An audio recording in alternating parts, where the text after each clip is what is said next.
Hello class 10th, welcome to your new session. I am sure आप सब बहुत खुश होंगे जो आप क्लास 10th में आ गए हैं बिना बोर्ड एग्ज़ाम दिए, वो भी तो इसी जोश के साथ, इसी उत्साह के साथ आज हम अपनी पहली वर्कशीट स्टार्ट करते हैं। टुडेज़ वर्कशीट इज़ ऑन भारतीय संविधान। हमारे इंडियन कॉन्स्टिट्यूशन के ऊपर ये वर्कशीट आई है, लेकिन इंडियन कॉन्स्टिट्यूशन की प्रियम्बल के बारे में है वर्कशीट। प्रियम्बल मतलब प्रस्तावना, प्रस्तावना मतलब किसी चीज़ की शुरुआत, इंट्रोडक्शन।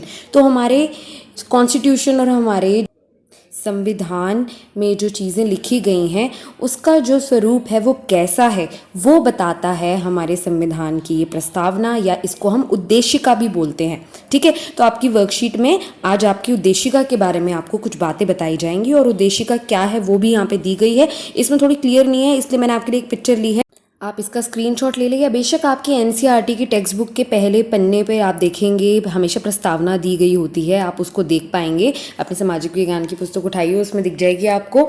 ठीक है, और वहाँ से आप इसको पूरा उद्देशिका को अपने रजिस्टर में लिख लीजिएगा आज। ठीक है, और अब मैं आपके साथ कुछ शेयर करने वाली हूँ। इस प्रस्तावना को पढ़ने कोई आ रहा है हमारे साथ, आप बड़े ध्यान से उनको सुनेंगे और मुझे कमेंट्स में आज बताने वाले हैं आप कि ये जो व्यक्ति हैं ये कौन है जो ये उद्देशिका पढ़ रहे थे। आपको इनका नाम मुझे बताना है। ठीक है, व्हाट्सएप ग्रुप पे बताइए या यहाँ पे यूट्यूब के नीचे कमेंट्स में बताइए। ठीक है, और उसके बाद हम जल्दी से इस वर्कशीट के क्वेश्चन आंसर्स कर लेंगे, जिसके आंसर्स मैंने आप सबके लिए तैयार रखे हैं। ओके, हम भारत के लोग भारत को एक संपूर्ण प्रभुत्व संपन्न समाजवादी पंथ निरपेक्ष लोकतंत्रात्मक गणराज्य बनाने के लिए तथा उसके समस्त नागरिकों को सामाजिक, आर्थिक और राजनैतिक न्याय, विचार अभिव्यक्ति विश्वास, धर्म और उपासना की स्वतंत्रता, प्रतिष्ठा और अवसर की समता प्राप्त कराने के लिए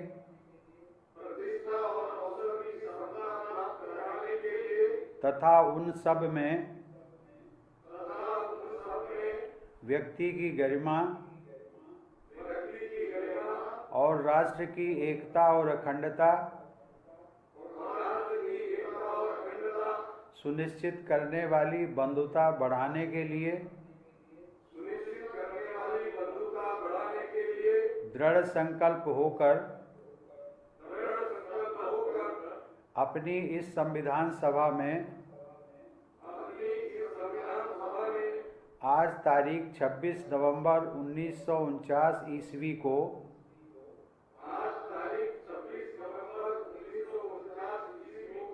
एतद् द्वारा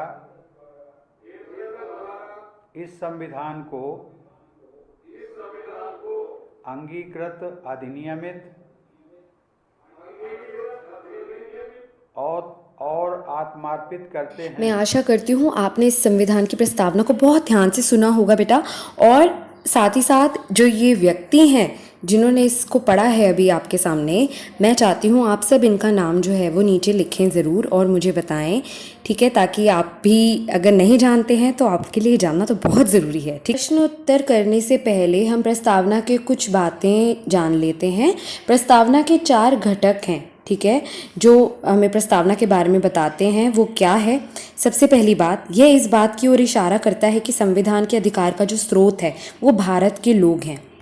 यह इस बात की भी घोषणा करता है कि भारत एक समाजवादी, धर्मनिरपेक्ष, लोकतांत्रिक और गणतंत्र राष्ट्र है। हम धीरे धीरे इन सब शब्दों के बारे में भी जानेंगे। ठीक है, इस वर्कशीट में भी जितना दिया गया है हम उसको करने की पहले कोशिश करते हैं। मैं आपको आगे इनके बारे में भी बताऊंगी ज़रूर। यह सभी नागरिकों के लिए न्याय, स्वतंत्रता, समानता को सुरक्षित करता है तथा राष्ट्र की एकता और अखंडता को बनाए रखने के लिए भाईचारे को बढ़ावा देता है। ठीक है, इसमें उस तारीख जो कि है 26 नवंबर 1949 का उल्लेख है जिस दिन संविधान को अपनाया गया था। ठीक है, ये डेट आपको याद रखनी है, 1 मार्क का एमसीक्यू क्वेश्चन आ सकता है इसमें। ठीक है, तो ये डेट बहुत इंपॉर्टेंट है आपके लिए जाननी। अब आगे हम जो देखेंगे वो ये, जो आपका एक प्रश्न आया था कि भारतीय संविधान की उद्देशिका प्रस्तावना में वर्णित मूल्य शब्द, किसी भी एक मूल्य शब्द के बारे में आपको बताना है। मैंने यहाँ पे लोकतांत्रिक शब्द का अर्थ समझाया है आपको। बेटे ये शब्द तो आप बहुत टाइम से पढ़ते आ रहे हैं। लोकतांत्रिक, जो हम इंग्लिश में डेमोक्रेटिक बोलते हैं इसको, लोक से आपने वर्ड याद रखना है लोग। ठीक है, इसी से आपको याद हो जाएगा कि हम यहाँ पे लोगों की बात कर रहे हैं, लोगों की ताकत, लोगों की सत्ता में हिस्सेदारी की बात कर रहे हैं। ठीक है, अब इसको जल्दी से विस्तार से देख लेते हैं। कुछ पॉइंट्स मैंने यहाँ पे आपके लिए लिखे हैं। लोकतांत्रिक शब्द का अर्थ है कि संविधान की स्थापना एक सरकार के रूप में होती है जिसे चुनाव के माध्यम से लोगों द्वारा निर्वाचित का मतलब चुनना, ठीक है, चुनकर होकर अधिकार प्राप्त होते हैं। ठीक है, तो मतलब कि लोगों ने ही सरकार को चुना है और सरकार को ये अधिकार दिया है कि वो हमारे देश को चलाएं। नेक्स्ट पॉइंट, प्रस्तावना इस बात की पुष्टि करती है कि भारत एक लोकतांत्रिक देश है, जिसका अर्थ है कि सर्वोच्च, सबसे ऊपर जो सत्ता है वो लोगों के हाथ में ही है। लोकतंत्र शब्द का प्रयोग राजनीतिक, आर्थिक और सामाजिक लोकतंत्र के लिए प्रस्तावना के रूप में प्रयोग किया जाता है। इन तीनों शब्द का अलग अलग अर्थ है। राजनीतिक लोकतंत्र मतलब कि लोगों के द्वारा जो हम सरकार को चुनते हैं। ठीक है, आगे चलते हैं। सरकार के जिम्मेदार प्रतिनिधि जो हैं, मतलब कि जो हम चुनते हैं नेताओं को, सार्वभौमिक वयस्क मताधिकार। इसका अर्थ जिस बच्चे को अगर आता है वो नीचे लिखे ज़रूर, क्योंकि आप ये 6ठी कक्षा से पढ़ते आ रहे हैं। मैं अगली क्लास में आपको इसका मीनिंग समझाऊंगी, लेकिन मैं आपके आंसर का भी वेट कर रही हूँ। एक वोट एक मूल्य, मतलब कि हर व्यक्ति को एक ही वोट करने का यहाँ पे अधिकार होता है। ठीक है, चाहे वो अमीर हो, गरीब हो, महिला हो या पुरुष, 18 वर्ष की आयु से बस ऊपर होना चाहिए। और स्वतंत्र न्यायपालिका, ठीक है, जो न्यायपालिका है वो सरकार से बिल्कुल स्वतंत्र होकर न्याय करती है। ये आदि भारतीय लोकतंत्र की विशेषताएं हैं। ठीक है, तो इसका जो हमें एक झलक है वो संविधान की प्रस्तावना में बहुत अच्छे से मिलता है। अब जल्दी से एक नज़र प्रश्न उत्तर पर डाल लेते हैं। एक प्रश्न का उत्तर मैं आपको दे चुकी हूँ, जो बड़ा वाला एंड का प्रश्न है। ठीक है, जो छोटा प्रश्न है उनके हम कर लेते हैं सवाल जवाब। पहला प्रश्न है, भारत का संविधान कब बनकर तैयार हुआ? इसका मैंने आपको अभी डेट बताई थी स्टार्टिंग में। मैं एक बार फिर बता देती हूँ, 26 नवंबर 1949। ठीक है, नेक्स्ट, उपरोक्त उद्देशिका में वर्णित भारतीय संविधान के कुछ मूल्यों को पहचान कर रिक्त स्थान की पूर्ति करनी है आपने। देखो बेटा, दिस इज़ वेरी इजी। आपको उद्देशिका में बस एक बारी उसको पढ़ना है और उसी में आपको छुपे हुए ये शब्द मिल जाएंगे। तो it's like a little puzzle for you. लेकिन फिर भी अगर आप चाहते हैं मैं आपके साथ इसके उत्तर शेयर कर देती हूँ एक बार। सबसे पहला वर्ड क्या होगा? स्वतंत्रता। ठीक है, नेक्स्ट है समानता। उसके बाद आता है नेक्स्ट थर्ड, लोकतंत्रात्मक। उसके बाद आता है पंथ निरपेक्ष। ठीक है, और अंत का जो है हमारा गणराज्य।